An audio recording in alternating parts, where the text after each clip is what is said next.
The waiting room chairs at Vanderbilt University Medical Center are hard plastic, the color of old cream, bolted together in rows of 5. I know this because I sat in one for 53 minutes on the morning of April 3rd, 2024, watching the double doors at the far end of the corridor, waiting for my son to come back. He didn't come back. But there's something they didn't know that morning. Something that changed everything. 2 days before, I had stopped putting the powder in my coffee. Before I go any further, I'm glad you're here. Drop a comment and tell me where you're watching from. And I want to ask you something. Have you ever dismissed a warning sign because you couldn't bring yourself to believe that someone you loved was capable of what they were actually doing? I ask myself that question every single day. One thing I want to say up front, this story is drawn from the real patterns of elder abuse, with some details adjusted for privacy. But the lessons are not fiction, not even close. Now let me tell you what happened. For 7 months I had been disappearing. That's the only way I can describe it. Name slipped away mid-sentence. I'd walk into the kitchen and stand there for 10 minutes, unable to remember why I'd come in. I got lost driving home from the CVS on Nolensville Road, a road I'd driven 1,000 times in 32 years in Nashville. My son said it was vascular dementia. His wife, my daughter-in-law, said the same thing with that practiced look of concern she always wore, the one that never quite reached her eyes. She said a specialist had confirmed it, that I'd need ongoing support, that I was lucky to have family close by. I believed her. That was my first mistake and my most expensive one. My wife Marlene died in February of 2022. A cardiac event, sudden, in the middle of the night. The paramedics said she probably never felt it coming. I held on to that. We'd been married for 38 years. She was a kindergarten teacher who still brought home finger-painting artwork from her students to hang on our refrigerator even in her 60s, just because it made her smile. Losing her took something out of me that I haven't gotten back. 4 months after the funeral, my son and his wife moved into the house in Brentwood. They said it was temporary, just until I got back on my feet. The house felt too large for one person, too quiet. My daughter-in-law started making herself indispensable. She cooked dinner, organized my mail, kept track of which bills were due. She smiled constantly. She called me Pop. The powder started in September 2023. She said it was a memory support supplement, something recommended for patients in early cognitive decline. She stirred it into my morning coffee herself at first, then showed me how to do it when she wasn't home. Said it would help stabilize things, slow the progression. Within 2 weeks, I was sleeping 12 hours a day. Within a month, I couldn't remember whole conversations. By December, I had stopped questioning any of it. That's what 7 months of sedation does to a person. I found out later that what she had been mixing into my Folgers every morning wasn't a supplement at all.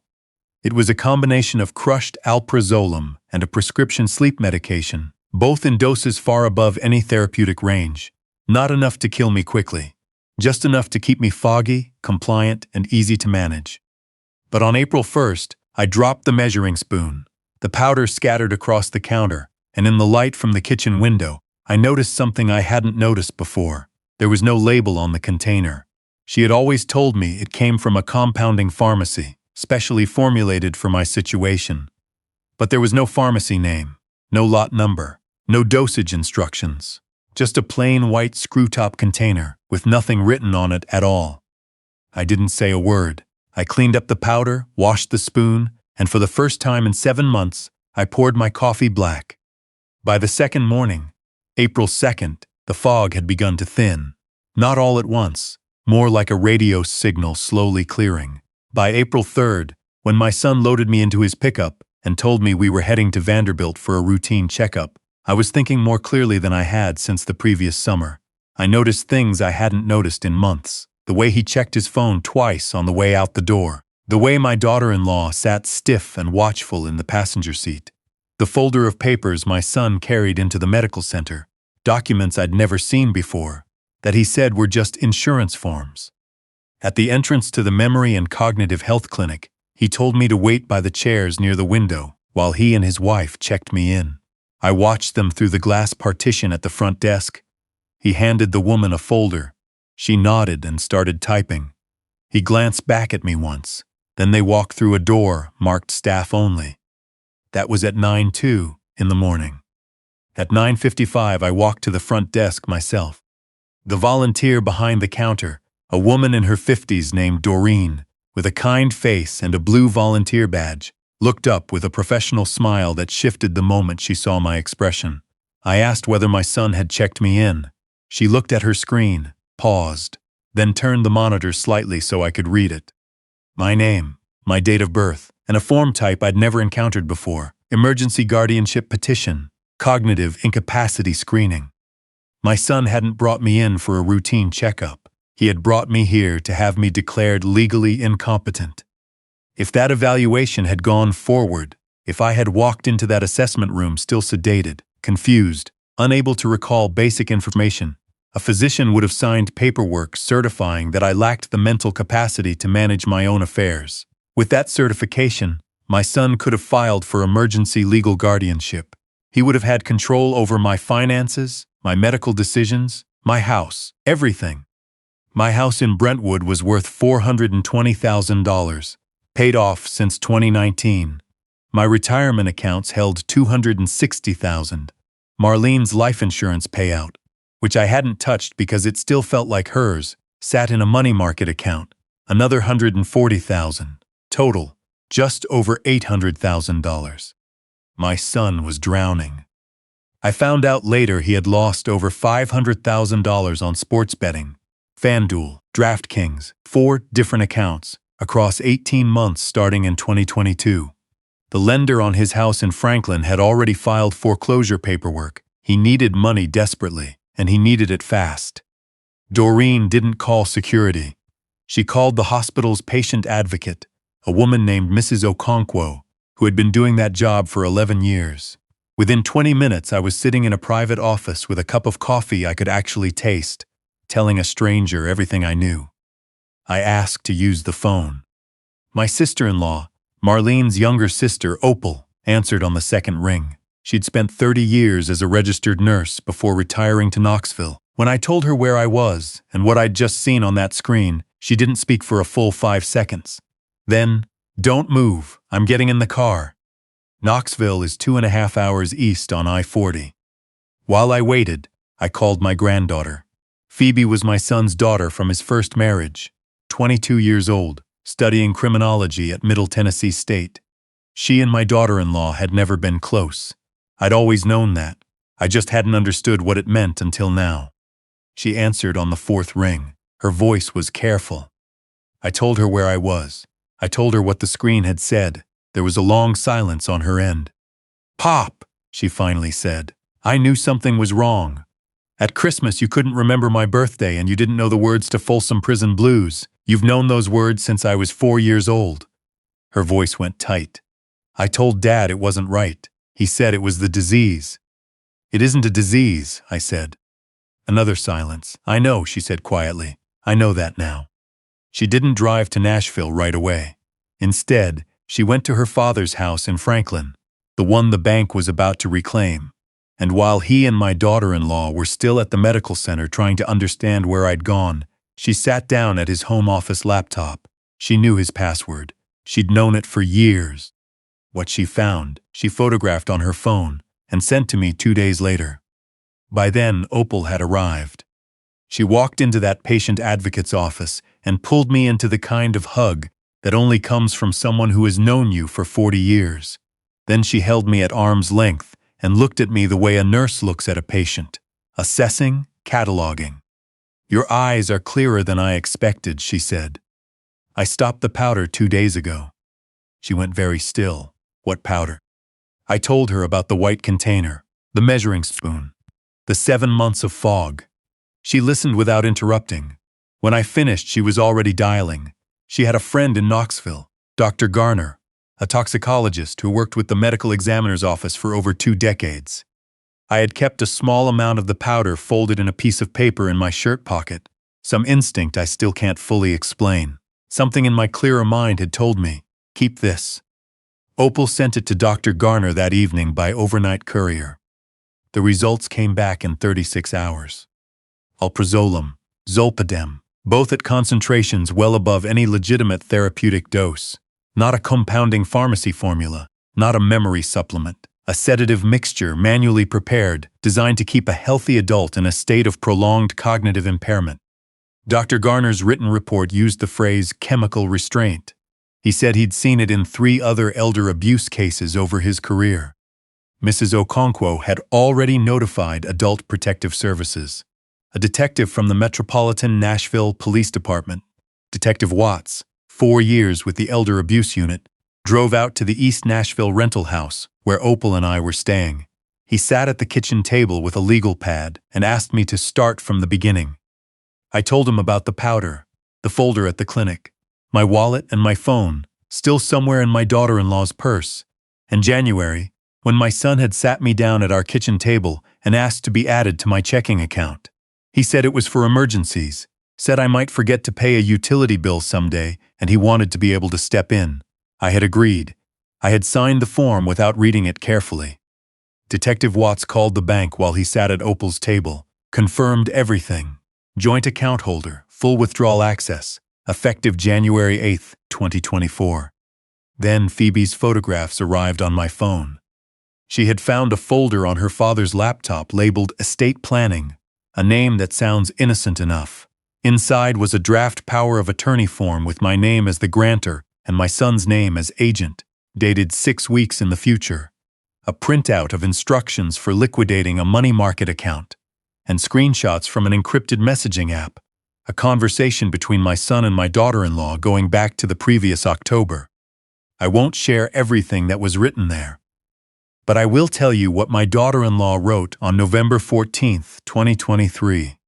He's compliant now, doesn't question anything. Another 2 months and we can move forward. Nobody looks twice at a man with dementia. Detective Watts read that message 3 times.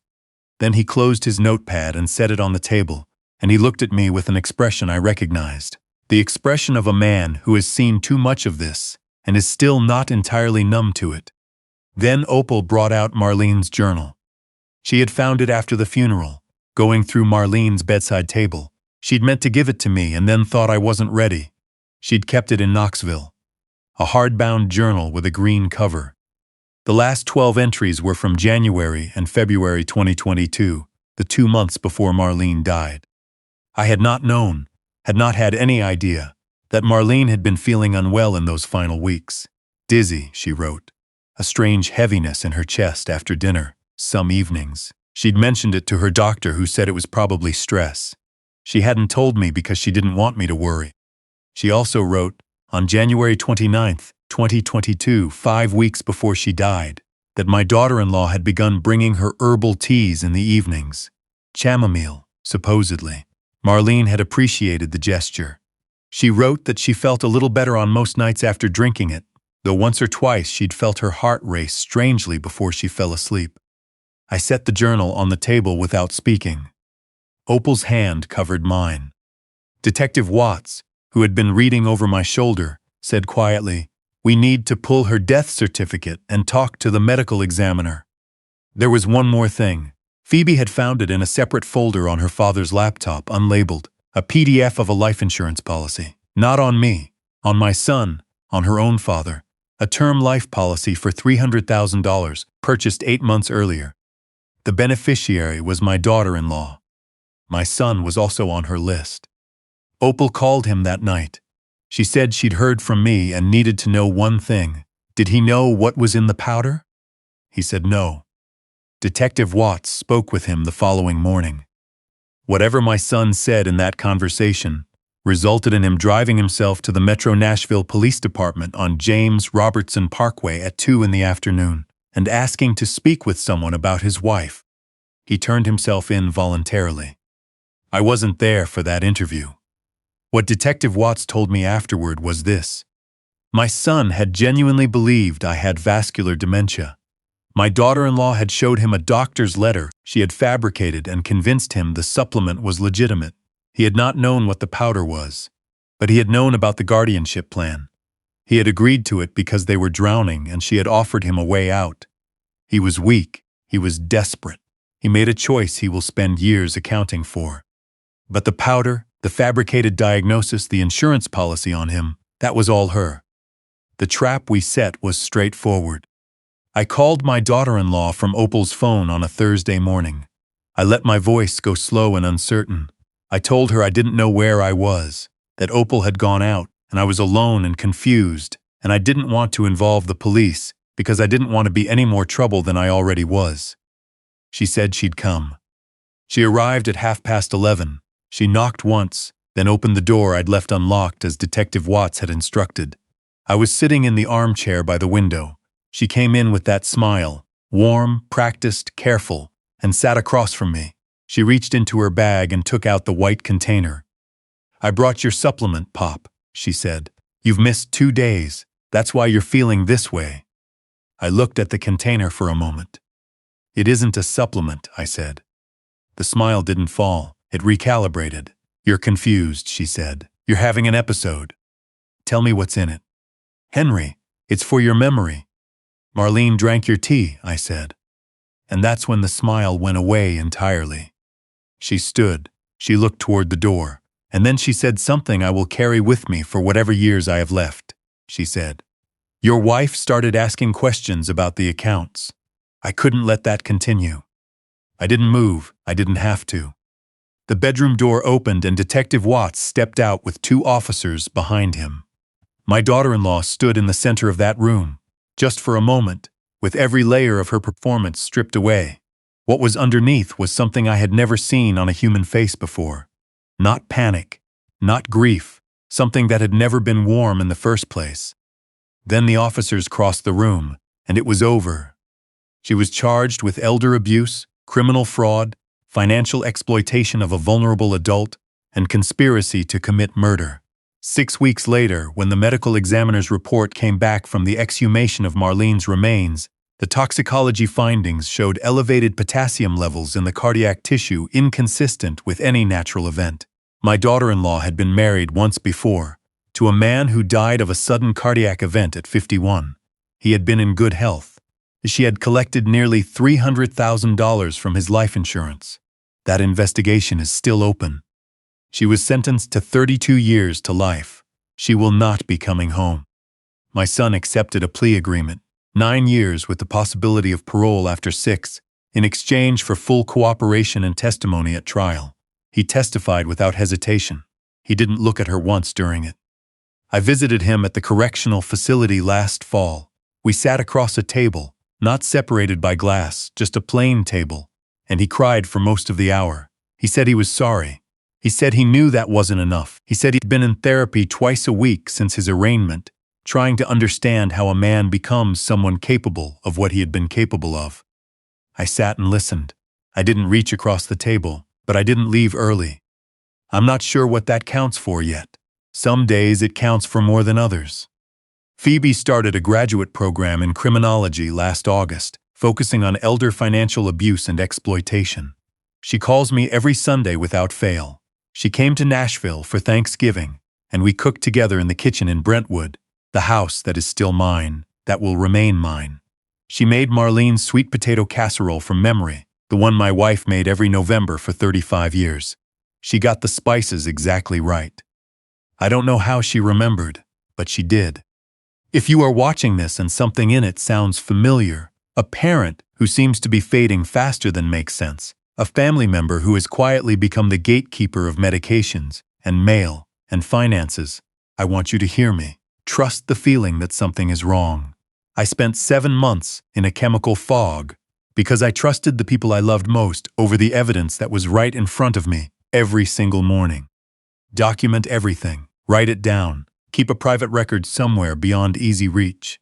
Stay connected to people outside the household. A sibling, an old neighbor, a pastor, anyone. Isolation is not care. It is control. And if you are the one being cared for, you have rights. You have the right to speak with your own physician privately. You have the right to see your own bank statements. You have the right to ask what is being put in your coffee. Marlene tried to leave me a record. She wrote down what she noticed, what she felt. She trusted her instincts. I wish more than anything I had found those pages while I could still have done something for her. But I found them in time to stop what came next. Opal has a magnolia tree in the front yard of her house in Knoxville. Marlene planted it the year we got married, from a cutting her own mother had given her. We drove out there on a Saturday in May, Phoebe and Opal and I, and stood under it while the blossoms were still open, while the air smelled the way Tennessee air smells in spring, full and green and alive. Nobody said anything for a long time. Marlene was there, in the shade of that tree, in the smell of those flowers, in the two women standing next to me who had helped drag the truth into the light when I could not do it alone. I am 68 years old. I have buried my wife, survived my son's betrayal, and lived to stand in the sun and fill my lungs and mean it. I am not a man who has given up. I am a man who didn't drink the powder. And that has made all the difference. If any part of this story moved you, drop a 2 in the comments. I'd love to know you were here with me through this. And if you know someone, a parent, a grandparent, a neighbor, who might be living something like what I lived, please share this. You may be the reason they speak up before it's too late. Stay connected, stay watchful, and never stop fighting for the people who can't yet fight for themselves. God bless every one of you.